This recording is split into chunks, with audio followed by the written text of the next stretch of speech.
King Leopold II of Belgium, 1835 to 1909, is remembered as one of history's most controversial monarchs, mainly for his brutal exploitation of the Congo Free State. Leopold's reign in the Congo cast a shadow over his legacy, as his policies led to the deaths of millions of Congolese people and widespread suffering in pursuit of personal wealth and imperial power. Born in 1835, Leopold became King of Belgium in 1865, succeeding his father, King Leopold II. Despite ruling over a small and neutral country in Europe, Leopold aspired to make Belgium a colonial power, driven by a vision of wealth and prestige associated with imperialism. His ambitions, however, were initially hampered by limited financial resources and Belgium's relative lack of political influence compared to the European powers of Britain, France, and Germany.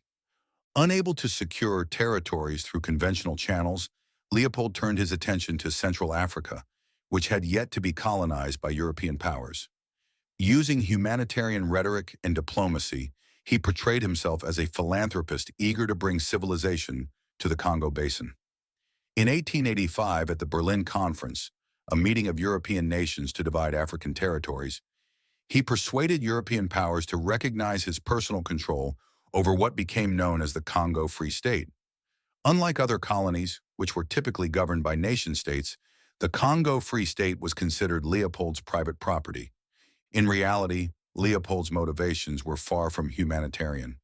Under the guise of promoting development, his primary objective was economic exploitation. He quickly instituted a brutal regime, extracting ivory, rubber, and other resources using forced labor.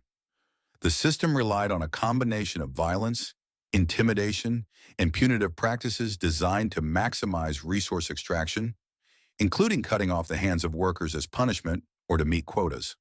The global demand for rubber skyrocketed in the late 19th century with the emergence of rubber tires and other products.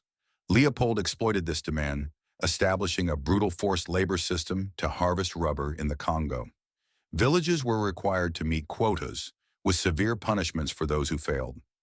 Belgian officers and their African subordinates, known as force publique, terrorized villages, burned crops, and held families hostage to ensure compliance. Atrocities such as amputations, floggings, and mass killings became common. Estimates of the Congolese death toll vary widely, but historians believe that the population of the Congo may have dropped by as many as 10 million people during Leopold's rule, from disease, famine, abuse, and forced labor. For many years, Leopold concealed the atrocities of the Congo Free State from the international community using strict censorship and propaganda. However, reports of abuses eventually surfaced. Missionaries, travelers, and former colonial officials who witnessed the suffering in the Congo shared their stories, and journalists began publishing exposés on the brutality of Leopold's regime. One of the most prominent critics was the British journalist Edmund Dean Morel, who founded the Congo Reform Association to publicize the abuses and demand reform. Morel's campaign, alongside activists such as the writer Mark Twain and the African-American missionary William Henry Shepherd, generated widespread public outcry. In 1904, British consul Roger Casement produced a detailed report that documented the abuses, galvanizing international opinion against Leopold. By 1908, the global pressure on Belgium and Leopold became unbearable. In a reluctant concession, the Belgian government assumed control of the Congo Free State, transforming it into a colony of Belgium and ending Leopold's personal rule. While this transfer nominally improved conditions, many exploitative practices continued under Belgian colonial rule. Leopold II died in 1909, isolated and largely despised.